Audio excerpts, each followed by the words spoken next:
대부분의 성도들은 그런 경우 못합니다. 우리가 알아야 돼요. 찾는 김에 마태복음 7장 가볼까요? 7장 22절.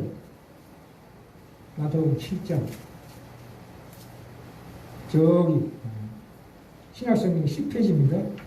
야, 이 7장은 우리 기독교 마태복음의 가장 하이라이트 부분입니다. 이게 뭐라고 나오냐면 7장 22절 피셨습니까? 10쪽입니다. 10페이지. 7장 22절. 21절부터 볼까요? 예. 나더러 주여 주여 하는 자마다 천국에 다 들어갈 것이 아니요 다만 하늘에 계신 내 아버지 뜻대로 행하는 자라야 들어가리라. 행이라는 건 뭡니까? 야고보서에 보면은 행하지 않는 믿음은 헛것이다 그랬죠. 그렇죠. 분명히. 자, 22절. 그날에 많은 사람이 나더러 이르되 주여 주여 우리가 주의 이름으로 선지자 노릇하며 주의 이름으로 귀신을 쫓아내며 주의 이름으로 많은 권능을 행치 아니하나이까 하리니 그때 내가 저에게 밝히 말하되 내가 너희를 도무지 알지 못하니 불법을 행하는 자들아 내게서 떠나 가라. 와, 얼마나 엄중한 경고입니까? 자, 다시 돌아갑시다. 이게 내 이름으로 선지자 노릇한 것도 아니에요. 주의 이름으로 했대요. 주의 이름으로 귀신을 쫓아내고 주의 이름으로 병도 고쳤으나 그러나 구원받지 못했다 이 뜻입니다. 우와, 대단한 말씀 아니에요? 아, 영생은 곧 유일하신 하나님과 그분의 보내신 예수 그리스도를 아는 겁니다. 예수를 아는 싸움을 해야 된다 이 말입니다. 그렇죠? 그 싸움은 안 하고 체험만 요구하고 있다 이게 체험만. 그거는 체험하고는 우리 구원하고 미안한 얘기는 아무 상관이 없습니다. 그럼 우리가 아셔야 돼요. 내가 이 말씀을 듣는 순간에 아 그렇구나 깨닫는 게 중요하다 이 말입니다. 깨닫는 게 중요하다. 그게 우리의 큰 명령이에요. 더 이상 우리가 깊은 그러니까 우리는 이런 걸 말씀을 보면 이해가 안 가요. 아니 분명히 이런 엄청난 체험을 했는데도 불구하고 구원하고 상관없대요. 이스라엘의 첫 왕인 사울왕 같은 게 사울 많이 들어보셨죠? 다윗 전에 왕이에요. 이 왕이 하나님에서 기름 부음을 받은 자예요. 기름 부음을 받았대요. 그 다음에 하나님의 인도하심을 따라서 왕이 됐다고요. 그런데도 그 사람은 신자가 아니에요. 하나님의 사람 아닙니다. 하나님이 그 사람을 쓸 뿐이죠. 썼다 뿐이지 하나님의 사람은 아니에요. 바로 가롯 유다는 어떻습니까? 누가복음을 보면 가롯 유다도 전도하러 나갈 때 힘차게 나갔어요. 기뻐하며 나갔고 가서 병자를 고치고 권세를 부렸어요. 그러나 가롯 유다는 결국은 예수 그리스도를 배반했습니다. 이 얼마나 우리에게 주는 경고입니까? 그러면 왜 하나님께서 이런 사람들을 교회에다가 같이 묶어놓느냐 이 말입니다. 큰 교회 가시면 분명히 알곡과 가라지가 섞여 있어요. 섞여 있다고. 그걸 우리가 알아야 됩니다. 왜 그러냐면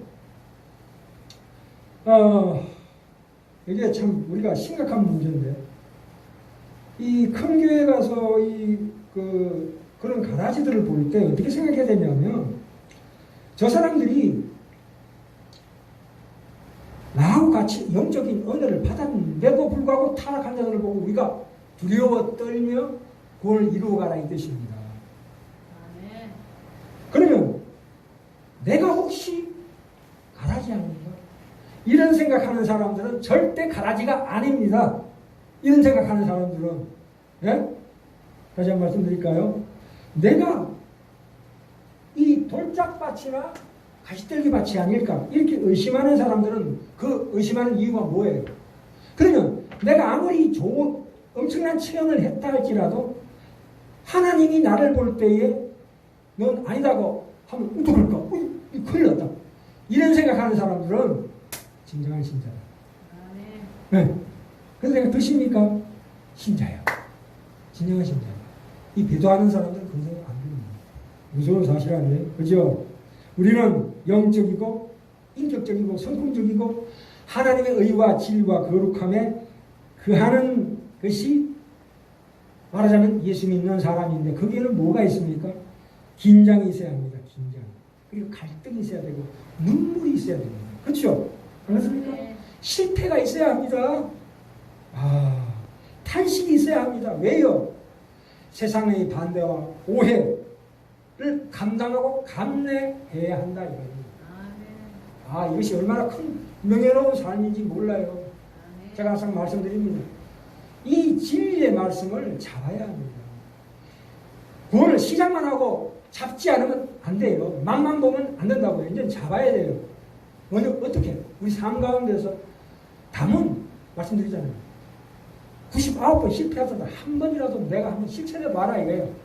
실천해봐라. 실천해봐서 내가 정말 내 자존심이 꺾어지는 그 과정을 통과해야지만이 그것이 연단 있는 진정한 능력이 되는 거예요. 십자가를 져야 돼요.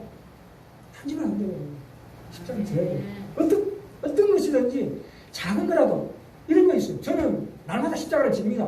우리 사모님이 얘기하면 무조건 처음에는 그래 알았어 하고 돌아서서 욕합니다. 에이, 혼자서. 그것도 십자가 지는 거예요. 에? 그리고 나중에 그렇게 하라고 예 알았다 그러고 난 다음에 내 마음대로 일을 해요. 아 그것도 십자가 지는 거예요. 좀 미안한 얘기지만 처음부터 막 네가 어쩌면 막 싸우는 거보다 낫잖아요. 에? 나중에 우리 사모가 그 사실을 알고 아니 내가 하란다고 했는데 왜 해라고 그랬는데 왜 안 했냐. 아 안 되겠더라. 이렇게 미안하죠. 뭐 이렇게 하면 되는 거 아니에요. 그죠? 구름이 담 넘어가듯이 넘어가라 이거예요. 그냥 오냐 네 말이 옳다 네 말이 옳다. 오를 리가 있겠습니까만은 그렇게 세상을 살아라 이 뜻입니다. 싸우지 마라. 무슨 예수님이 이 땅에 오셔가지고 무슨 정치적인 왕으로 오셨습니까? 아니에요. 희생하러 오셨어요. 죽으러 오셨다고. 뭘로? 십자가를 심판이에요. 심판을 받아야 해요. 우리는 심판을 받아야 할 몸입니다. 죽잖아요. 죽는 게 심판이라니까. 안 죽은 사람 누가 있어? 그렇지 않습니까? 그러나 우리는 예수 그리스도께서 우리 받을 모든 심판을 다 받고 가셨습니다. 내가 그 예수 그리스도의 십자가를 잡을 때에 나는 짐이 너무 가벼운 거야. 예수님이 다 지셨잖아. 그럼 나는 사소한 내가 할 수 있는 한도 내에서 짐을 치면 되는 거예요. 뭘 어렵게 뭘 하려고 그래. 내가 할 수 있는 것만 하시라고. 그죠? 안 그렇습니까? 그게 신앙생활이에요. 그게 신앙생활. 그런 사람에 한해서 그런 마음으로 깊은 회개와 저는 죄인입니다. 그 회개가 있는 사람에 한해서 하나님 앞에 나가서 주여 제가 몸이 약하오니 제 건강을 지켜주시옵소서. 하나님 왜 안 들어주시겠어요? 왜 안 들어주실까? 그죠? 그런 과정을 거쳐야 된다 이 말입니다. 그 과정 없이 그냥 성공하게 하고 하나님께서 질병 고쳐줘버리면 기고만장해가지고 배대버립니다. 예외 없어요. 저 같아도 그럴 것 같아요. 제가 그동안 그 수많은 고통과 환난 속에서 신앙을 키워왔기 때문에 이제는 하나님 앞에 담대하게 뭔가를 구할 수가 있어요. 주시면 감사하고 안 주셔도 감사. 이 과정까지 왔다니까. 얼마나 공력이 왔답니까? 나중에 오늘 3장에 나옵니다. 10절에. 심판의 불이 떨어졌는데 어떤 사람은 금과 은으로 집을 지었고 어떤 사람은 나무나 풀과 짚으로 지었대요. 심판이 뭡니까? 불이 왔을 때 이걸 확 다 타버려. 지푸라기 지은 집이 나무로 지은 집이 안 탈 도리가 있나요? 근데 금과 은으로 지은 집은 어떻다? 짱짱하다. 저 천국은 뭘로 구성되어 있다고요? 보석으로 구성되어 있어요. 상징이에요. 우리가 금과 은에 예수 그리스도의 기초라는 건 뭐냐면 예수 그리스도의 그 집을 지으라는데 기초석 얘기야. 에베소서 2장 20절에 나와요. 예수 집을 지을 때 기초석을 놓잖아요. 그 기초석이 어떤 기초석에 따라서 이 집의 성격이 딱 달라져 버려요. 그렇죠? 기초석을 보면 이 집이 품격이 나타나는 거거든. 안 그렇습니까? 계집 짓는데 무슨 뭐 화가석을 밑에 놓습니까? 아니잖아요. 대강 놓잖아. 대강. 그게 계집이지. 불에 타는 집이라고요. 나무집이잖아. 근데 우리가 짓는 집은 그게 아니에요. 예수도 반석으로 지은 집이라는 것은 예수도 황금 찬란한 그런 보석에 딱 놓여지는 거야. 이제. 그 위에 내가 보석으로 쌓아야 됩니다. 이렇게. 그죠? 그게 뭐예요? 세상적인 거 아니다 이거예요. 하나님에 속한 영과 진리에 속한 모든 거, 거룩한 거, 그런 걸로 짓는 집이야 진짜 집이다 이거예요. 그러면 어떻게 되냐? 그럼 그걸 못 짓고 계집 짓는 저 같은 경우는 어떻게 되냐? 그럼 구원 못 받느냐? 아니에요. 맞아요? 고린도서 3장에 나옵니다. 갑시다. 한번 가볼까요? 네. 야, 이때까지 참 무시무시한 말씀 보셨는데 이제 우리를 위로하시는 말씀이 있습니다. 자, 갑시다. 고린도서 3장, 고린도서 3장 보셔요. 이거 다 읽어야 되겠습니다. 아무래도 아니 그것만 무슨 읽읍시다. 10절부터 15절까지입니다. 고린도전서 3장 10절부터 15절까지 이 같이 읽어볼까요? 네. 자, 찾았습니까? 자, 내게 주신 하나님의 은혜를 따라 내가 지혜로운 건축자와 같이 틀을 닦아두매 다른 이가 그 위에 세우나 각각 어떻게 그 위에 세우기를 조심할지니라. 그죠? 네. 이 닦아둔 것 외에 능히 다른 틀을 닦아줄 자가 없으니 이 틀은 뭐라고요? 우리 주 예수 그리스도라. 그렇죠? 만일 누구든지 금이나 은이나 보석이나 나무나 풀이나 짚으로 이 터에 세우면 각각 공력이 나타날 터인데 그날이 공력을 밝히리니 이 그날이 뭡니까? 심판날이에요. 불은 뭡니까? 심판을 의미합니다. 1차적으로 이는 불로 나타내고 그 불이 각 사람의 공력이 어떠한 것을 시험할 것이니라.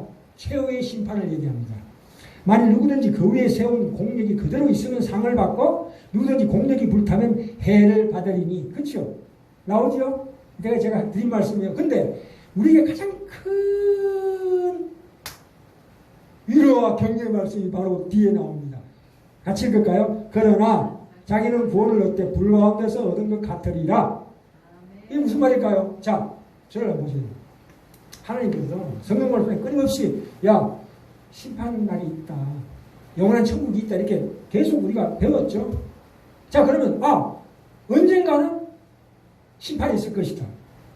바꾸게 얘기하자면 내가 언젠가는 죽을 날이 있다고 생각해야 됩니다. 그렇죠? 나는 언젠가는 죽습니다. 그게 심판이에요. 육신이 죽는다는 것은 말하자면 심판이에요. 자, 심판이 부리고 왔을 때 내가 이때까지 살아오면서 아무것도 한 게 없어. 예수 믿는다 하면서도 겨우 교회 일주일에 한 번 간 거밖에 없고 어영부영 신앙생활 했는데 나 어떡하냐? 난 그냥 지옥 가냐? 아닙니다. 뭐라고 나와 있습니까? 그러나 자기는 구원을 얻되 불 가운데서 얻은 것 같으니. 자, 야, 여기 불 나니까 조심해 했는데 이 사람이 무슨 불이야? 홀라당 붙고 목욕탕에 됐다 칩시다. 근데 목욕탕에 불이 났어. 그럼 어떻게 됩니까? 어떻게 해야 돼? 우리가 홀라당 붙 뛰쳐나야지. 벗은 몸으로 뛰어나온다. 그게 발가벗은 구원이다 이거예요. 부끄러운 구원이다. 부끄러운 구원이다 이거예요. 우리는 다 부끄러운 구원을 확보하고 있는 자예요. 그렇죠? 그러나 그것만은 부끄럽죠.